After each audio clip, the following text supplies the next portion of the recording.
Okay, so thank you everyone for coming to episode 4 of the book Blab. My name is Amy, and I'm here with Suzanne, and we are both book bloggers, and this is a show all about books. And each episode we talk about kind of a different topic, but it's a lot of fun, and we're happy to have you here. Suzanne, how are you this morning? Doing good, doing really good. Good. And your baby, it looks like, is asleep? Yes. That's awesome for you, I'm sure. I'm actually recording this at my friend Sarah's house because we are having our roof redone this week, and it was quite noisy over at my house. So I didn't want that pounding all this whole time. So anyway, so yeah, it's been a long time coming, so we're thrilled that it's finally happening. So today we're going to be talking about new book releases and some of the 2016 titles that we're most looking forward to. And it's March now, so we're a few months into it, but we still have a lot of the year left to go. So many new books coming up. And we kind of talked about this a little bit a couple months ago, I think, when we talked about our favorite book that was written in 2015. And we both acknowledged that we're actually not the greatest at keeping up on new releases and or reading new releases right when they come out. But I think we're both still kind of aware of books that are out there that we want to read. And why don't you just talk to us a little bit about that, Suzanne, like how you decide what you want to read, how you find out about new releases, and kind of your process. So it's actually a little bit, like I said, ironic that I chose this topic. Let's talk about new releases, because I'm actually not great at keeping up at new releases. I know that there's this whole corner of the book blogging world that is just all about new releases and publishing websites and things like NetGalley where you can get ARCs and so there are people out there who are on top of this, who know about all the books that are coming out, who are always reading the new books. I'm not one of those people. I rely on those people. Yes, I rely on those people to know about new books. Exactly. I actually have kind of a distrust of new books, especially books that are touted by publishers. I don't know, like publishing promotional stuff. I'm like, I don't trust that. Yeah. I have to wait for other book bloggers, people like you, someone else that I trust. I have to read and review books first. Before I get around to it, which is why I'm usually a few years behind new releases before I get around to reading books. There's usually two situations where I am on top of new releases, and one of them is if it's a series that I'm already reading, right? Like I've read the first few books in the series, I know when the next one's coming out, and I'm not on top of it. I just know when it's coming out, and I'm excited about it. Exactly. It's still usually a while before I actually read it. But and then the other situation is if it's an author that I like and follow and love and know all of their books, and like if Gretchen Rubin's coming out with a new book, I know about it. And I'm excited to read it because she's one of my favorites, right? So those are kind of the two situations where I'm on top of new releases. Otherwise, I can be pretty clueless. Yeah. So what about you, Amy? Me too. Well, I'm the same way. And in fact, as I was putting this together for today and thinking about books that I'm excited about, I realized I'm not choosing any book that is by an unfamiliar author. Because like you, I'm going to wait and kind of see how other readers like it before I invest in it myself. And so yeah, all of the books that I'm going to talk about today are ones that I trust the authors. I know them already, so I'm excited about their new book. But I've been thinking a little bit about this, like how I try and stay on top of things, and I'm not organized about it at all. Like I don't have a system to find the new books. But I was realizing like it's kind of just immersing yourself in kind of the book culture that keeps you on top of things. And so there are lots of different, I kind of have my hand in a lot of different pots, you know, and just hear about things that way. So obviously blogs are a huge thing. And I was going to mention just a few, yes, just please in case people are interested. I mean, Modern Mrs. Darcy is one, and I'm sure you go to her too, but she's usually really on top of new releases, even on like debut authors and things like that. But then, you know, I'm really into children's literature. And so I have a lot of blogs that I follow for children's literature that are reviewing releases before they are actually, before they actually come out. So A Fuse Number 8 production, which is done by Betsy Bird. It's a school library journal blog. She's really good. Jen Robinson's book page. And I'll link to all of these in the show notes so people can kind of check them out and look at them. What Do We Do All Day does a lot of them. And then Heavy Metal is a Newberry blog kind of for the upcoming season. So it's more seasonal. They actually only post on it, I think from September to January, kind of in that pre-Newberry season. But so it's not necessarily about upcoming releases as books that are just in that year, published in that year, and they're just talking about it.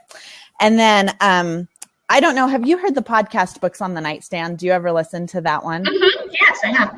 Yeah. So, I mean, most of these are for children's books, but Books on the Nightstand, I feel like kind of, they're more adult literature. And they're both in publishing, aren't they?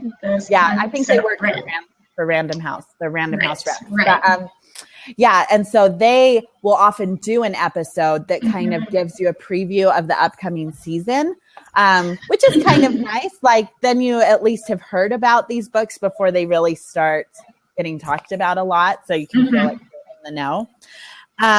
Sorry, I have a lot of things I wanted to mention with this. No, please share. Keep going. So I have a couple of Instagram accounts too that I like to follow. You know, there's one called The Curious Reader. And they are actually a bookstore, I think, in the East. I'll have to look for sure. Yeah. Yeah. And so they will lots of times, you know, feature new books. And then one of the ones that I like, I mean, you could follow a lot of publishers and probably get up on new releases, but I really love Harper Children's, their Instagram account, because they feature a lot of their new books. And then do you subscribe to Publishers Weekly? No, I don't. No. Okay. So do you recommend that? Yeah, I actually do. So they have, Publishers Weekly just, they have articles about new books that are coming. They interview a lot of authors and talk about new books. Lots of times they're kind of the first ones to, reveal the covers or whatever. They kind of get that privilege. And so it's a good, I mean, I don't read it every day or anything, but it comes up in my email. And if the subject looks interesting, then I'll click on it. And I don't know. That's fun. That's great. It's good. Yeah. And then as far as Goodreads, will they send you an email at the beginning of every month that's like new books by authors you've already read? I get those occasionally. Yeah. So I actually look forward to those because lots of times they're about books I haven't heard about, even though they're coming out that month. And it's just kind of interesting to see them and be like, oh yeah, I liked reading her before. So I'll probably like that and put it on my to read list. So, and then one other. So I will sometimes just look through a publisher's catalog of their upcoming titles. Not all of them are very accessible. They don't like put them up on their webpage, but Candlewick does, and Simon and Schuster, they do. And so those are kind of fun to look through because it just kind of gives all of their new books. So I don't know. Sorry, that felt like a lot, but I think my whole point in that was just, it's not one source that I'm going to, and I'm not organized, but I just follow all these different things. And so it just kind of eventually hear about stuff gets in my ear. Yeah, exactly. Yep. Figure out what you want to read. Yep. So. And I'm probably I'm probably like a few months behind you as far as I'm waiting for that second wave of buzz. I don't think so. Oh wait, what's this book I should be reading that everyone else is talking about? No, and it's mainly only with children's books, like I said. With adult literature, I feel like I am totally clueless. I never know about it. So that's the thing. I feel like I know about new release. I feel like children's literature is more fun or easier, I guess, easier to like get excited about. Like, oh, that book looks adorable. Or, but with adult literature, especially when it's those unknown authors, like, I'm going to wait for someone else to vet this. Yeah, exactly. Because, you know, when they're reviewed by Kirkus or whatever, I guess Kirkus are they mainly a children's publisher? Probably. Anyway, yeah. But when they're reviewed by bigger companies, I feel like, the only reason they're reviewing them is because they liked it. But you don't know really anything about the person who's reviewing them. And so it can make it, I don't know. It's harder to just dive into unless you're a really adventurous reader like that. Which I'm glad that there are those readers out there. Reading all the new stuff and then letting me know. Me too. Yep. That's worth reading. Yep. So now we get to kind of go into the fun part of this episode and talk about books that we actually are looking forward to this year. So why don't you kick it off, Suzanne? Okay, so I'm kicking off with a bit of a cheat because it did already come out, but it came out in 2016. Oh, that totally counts. Right. So one of my all-time favorite fantasy authors is Brandon Sanderson. And I know you're not into fantasy, but your husband Yes, my husband loves Brandon Sanderson. Yep. He's brilliant. He is absolutely brilliant. And the man is a machine and produces way more books than I am capable of keeping up with. It's insane. I mean, like, he releases 2 or 3 books a year, it feels like. I know, and they're long. I know. So. And they're all so good, too, which is the amazing thing. But one of the series that we love the most of his is Mistborn. Mike loves that one too. Right, and that's a trilogy that came out several years ago. And then he wrote a spin-off trilogy of Mistborn, so it takes place in the same world, I guess. But Alloy and Law was the first one. And then last October, so this was 2015, he came out with Shadows of Self, which is the second book in the series. And then the third one came out in January. Really? So like 3 months later? Yes. I don't know how he does it, but yeah. I know. We got this one for Christmas because it came out in October, right? Christmas is not a bad time to get the second one. I have not had a chance to read this one yet. Oh. So gotta read this one first. Then we'll get Fans of Mourning, which is the third one, which came out in January. So I am looking forward to it. I enjoyed this world, this series quite a bit. It's really fun fantasy. That's so awesome. Brandon Sanderson, Fans of Mourning. All right, what are you looking forward to? Your turn. Okay, well, the first one I'm going to talk about. So, are you a Mo Willems fan in your house? Yeah, he's fun. A lot of fun. I know. So, my kids adore him, and his Elephant and Piggy series especially. And so this May, he's coming out with the final installment of the Elephant and Piggy. So it will be it's like officially final, huh? It's officially final. It's number 25. It's going. I think it's called the Thank You Book, and it's just really sweet to hear him talk about this series. Just kind of, he always knew it was kind of going to be his really big moment. Like that's what he was going to be known for, was Elephant and Piggy. And apparently, besides this one coming out in May, there's going to be this new early reader series that's done by various authors, but have introductions by Elephant and Piggy, which is kind of fun. Yeah. So I'm interested to see how they do that. But so yeah, that should be interesting. But besides the Thank You Book coming out in May, he actually has a brand new picture book coming out in October. It's called Nanette's Baguette. And he's kind of going to use a different medium. I think he's using a lot of like paper cutouts to make it. And he's really interesting. I've heard him talk about this before with his Pigeon series, that when he created Pigeon, he wanted to draw a bird that kids could easily copy for themselves. Like that was kind of a goal of his. And he kind of said the same thing with this new book, Nanette's Baguette, that he's hoping kids will get inspired by it and kind of experiment with paper themselves and making pictures with it.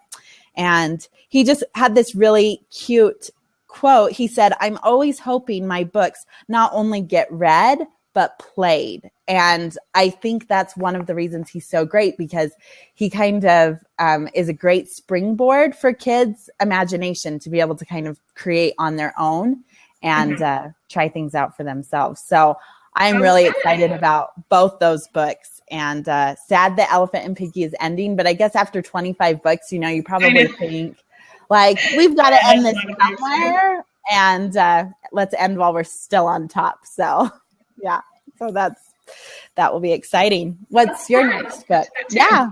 Yep. So my next book is, I think it's classified as a middle grade novel. This is a fun fantasy series, fairy tale. That's what I mean. Fairy tale rewrite series from an author I actually know in real life, which is fun. Liesl Shirtliff. She's written a trilogy of middle grade fairy tale retellings, starting with the first one was Rump. You've read Rump. We've read that one. Yep. It's a retelling of Rumpelstiltskin, and it's super cute, cute. And I'm excited for my boys to enjoy it when they're a little bit older. Yep. And then the second one was Jack, a retelling of Jack and the Beanstalk. And then the third book is coming out on April 12th, and it's Red, a rewriting of Little Red Riding Hood. And Red is a character that showed up in Rump. She was in the first book. And I think this is just a darling series. It's really cute and creative and really fun. And so I'm excited for Red. I'm excited for the first female protagonist. She was great in Rump. She was so it'll be fun. She's awesome. So have you read Jack then also? Yeah. Have you read Jack?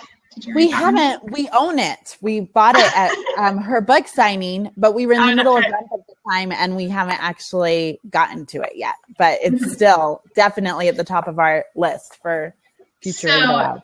Jack is a little bit more traditional, like follows more of the traditional Jack and the Beanstalk storyline than Rump did. I felt like Rump was much more of a a completely new take on the story. Jack was a little bit more the story you expect from Jack and the Beanstalk. At least I felt like. So I'm excited to see what she does with Red and how she plays with the story that way. I know. It's going to be awesome. So yeah, I'm looking forward to that one too. Okay. What's your next? Okay. My next is a new one by Kate DiCamillo. So Kate DiCamillo is one of my favorite middle grade authors. She just, everything she touches is just gold. It's just amazing. Yeah. She's so good. And I didn't even realize that she had a new one coming out this year until, I started researching titles for this Blab and found out she has a new one coming out next month, actually. And it's called Rainy Nightingale. And, one of the things I love about Kate DiCamillo is she really is able to tackle some kind of dark, tricky, hard issues that kids could be dealing with, but put not necessarily treat it lightly, but keep the tone overall fairly light so that it doesn't feel really heavy. And just from the premise of Rainy Nightingale, it sounds like it's another one that's going to be kind of just deal with difficult issues. It sounds like the main character, her father leaves the family, and Raimi's desire is to try and get him back. And so she's trying to think of a way to kind of make him proud of her and bring attention to herself and her family so that he'll want to come back, which sounds kind of heartbreaking, but yeah, I'm interested to see how Kate DiCamillo handles it, because I'm sure it will be awesome. Yeah, she is excellent. Yeah. Okay. So the next book I'm looking forward to is probably one that very few people have heard of, but once again, this is a case where I actually know the author in real life. Oh, and I'm awesome. good friends with her. Yeah. She is my friend. She's my friend from undergrad. Her name's Katie Robison, and she's written a YA trilogy.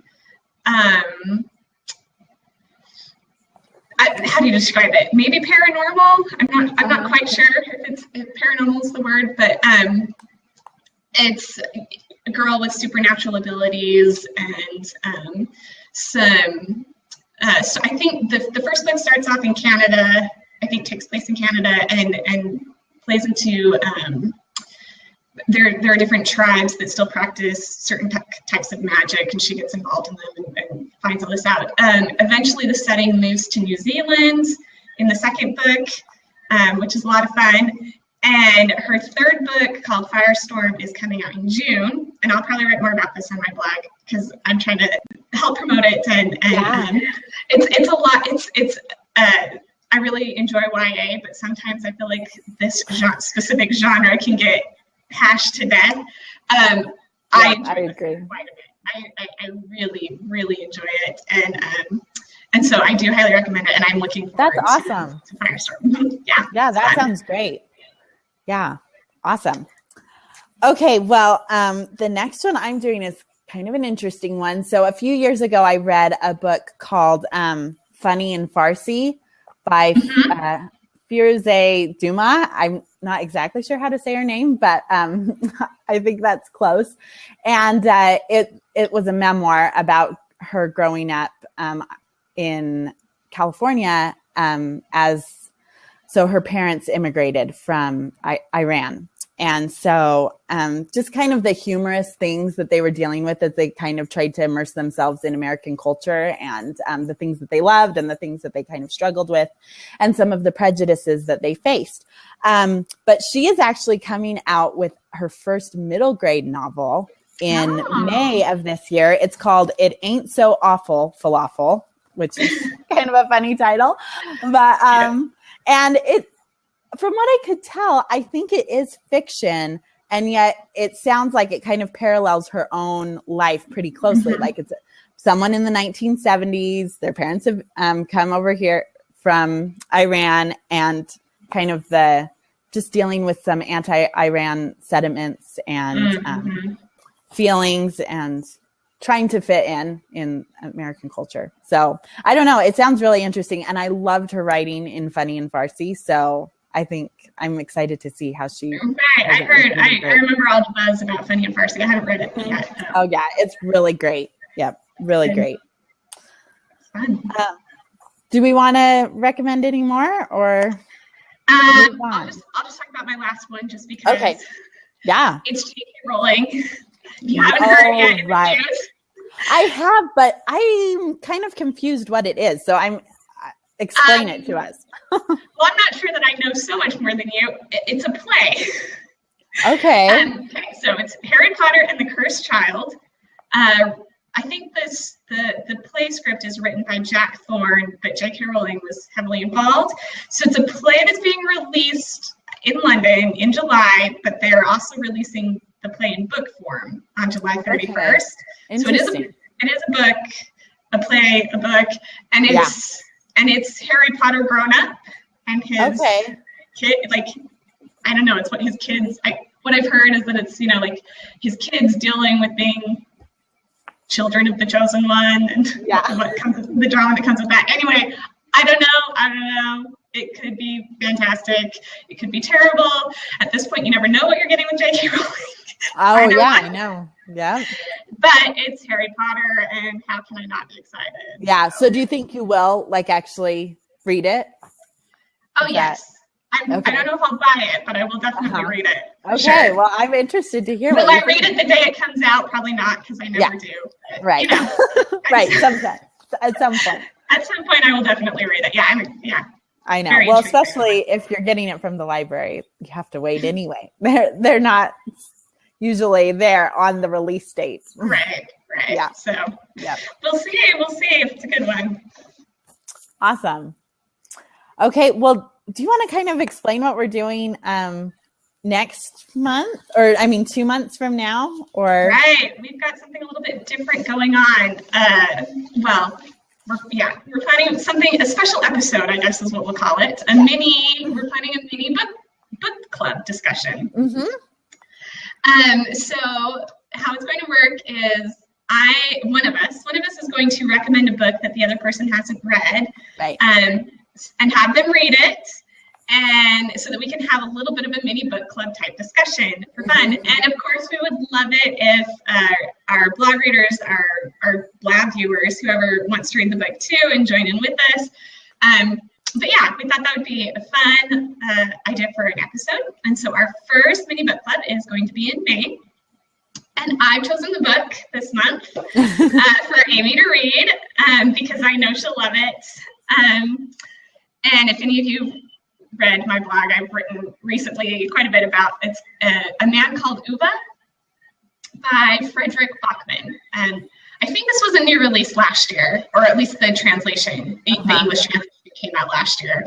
Yeah. And I heard a little bit about it and read it, and I won't tell you the blurb. It's about an old man, and it just didn't sound as exciting to me.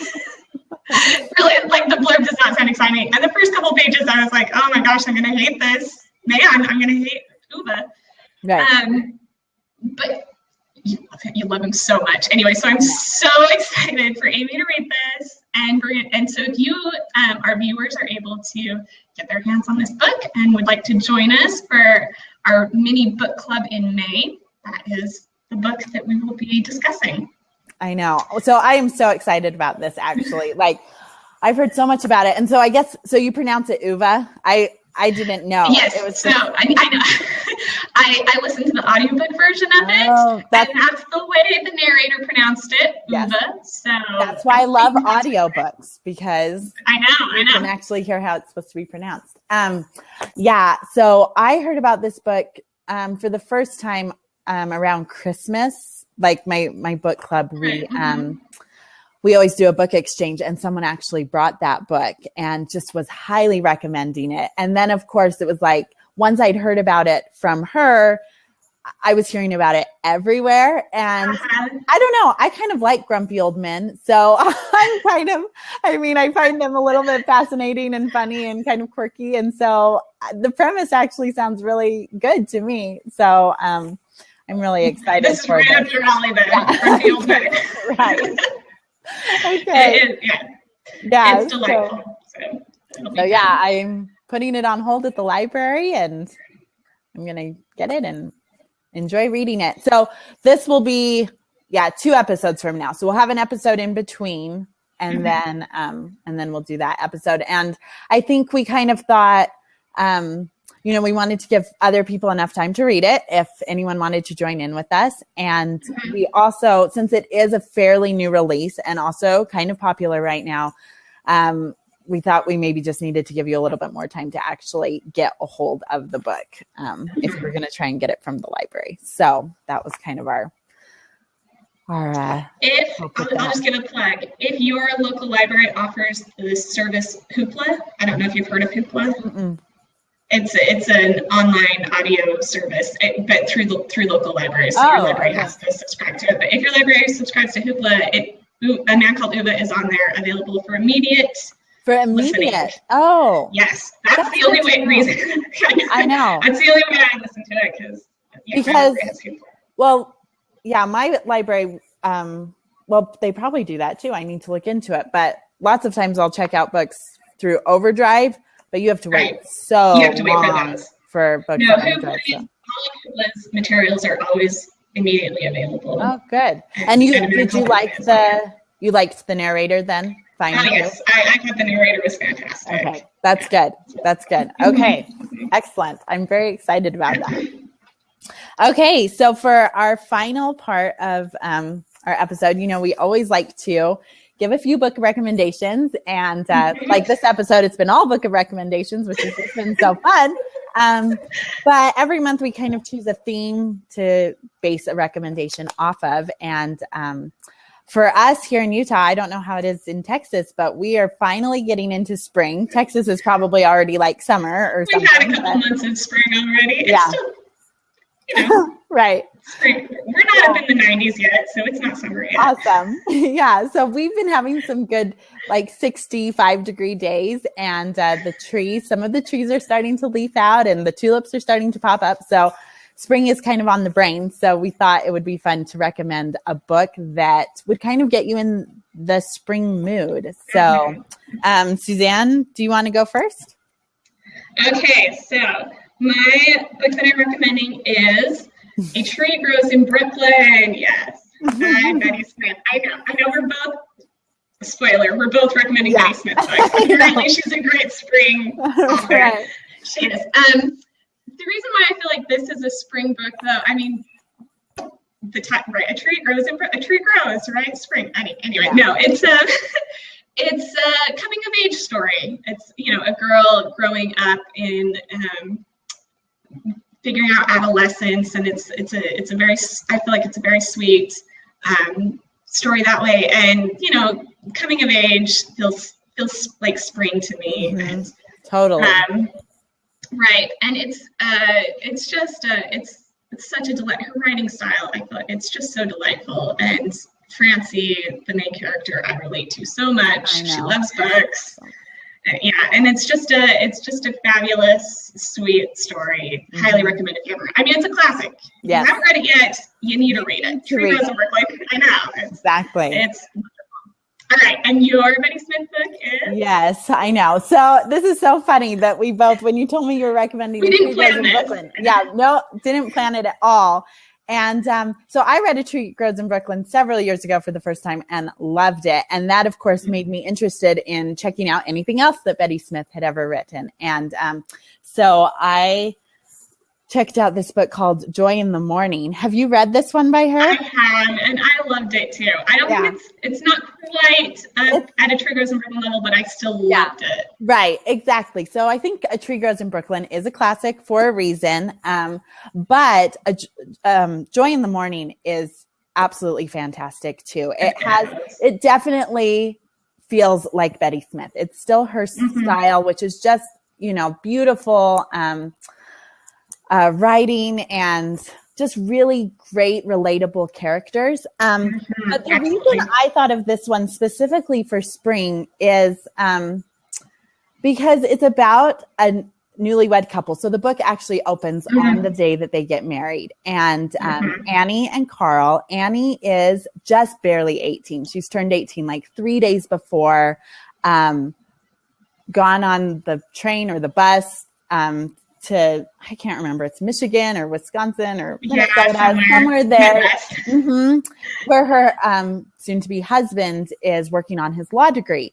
And so they've just been waiting for her 18th birthday to get married. They don't have the approval of their parents, their mothers, but they decide to just go ahead with it anyway. And so it is just this beautiful reflection kind of on newlywed life. So as with A Tree Grows in Brooklyn, nothing particularly earth-shattering or really exciting happens. It's just this really honest, just a very honest look at real life and real characters. And so I read this one when my husband was in law school. Yeah, so I related did to you? Like, oh my goodness. We were newlywed-ish. My husband was in law school. I'm like, this is my book. That's so perfect. I know. Yeah. And I think for me, the reason it feels very spring-like, I could see you making a great case for this book in the fall as well, because Carl is in college and then Annie ends up starting to take some classes too. And so it kind of has that collegiate feel. But I think that I like it better in the spring, or I think of it more of a spring read, because it is kind of that newlywed life. And I got married in the spring. And so when I read it, it just brought back all of these memories from when I was first married. And it's just really sweet. I mean, they have just the most petty kind of arguments in it. She'll just get fly off the handle. She has these raging hormones and she's just mad. And then he's like, no, don't be mad. Come sit on my lap, put your head on my shoulder, and they make up. And I mean, they have big money concerns. He's with this poor college student and his wife. Then she ends up getting pregnant, which they were planning on waiting. Yeah, spoilers, sorry. But there aren't really any spoilers. But that's another reason why it's a good spring book, right? Yeah, I don't know. I know. Spring babies. Yep. Yep. So highly recommend this one, as well as The Tree Grows in Brooklyn. So just pick up and you won't go wrong this season. So. All right. So we've gone a little bit over. We shoot for half an hour. That's okay. Lots to talk about today. It was a fun episode. And we want to thank everyone for joining us this morning. So as a reminder, we will post the recording of this on our blogs in the next couple days or so with all of our show notes. And just a reminder, for any new viewers, Amy can be found at sunlightpages.com. That's her book blog, and I can be found at suchstuffbooks.com. And we'll be back next month with another fun and exciting episode about books. I know, it should be fun. We'll see you later. We'll see you. Thanks, Amy. Okay, bye. Bye.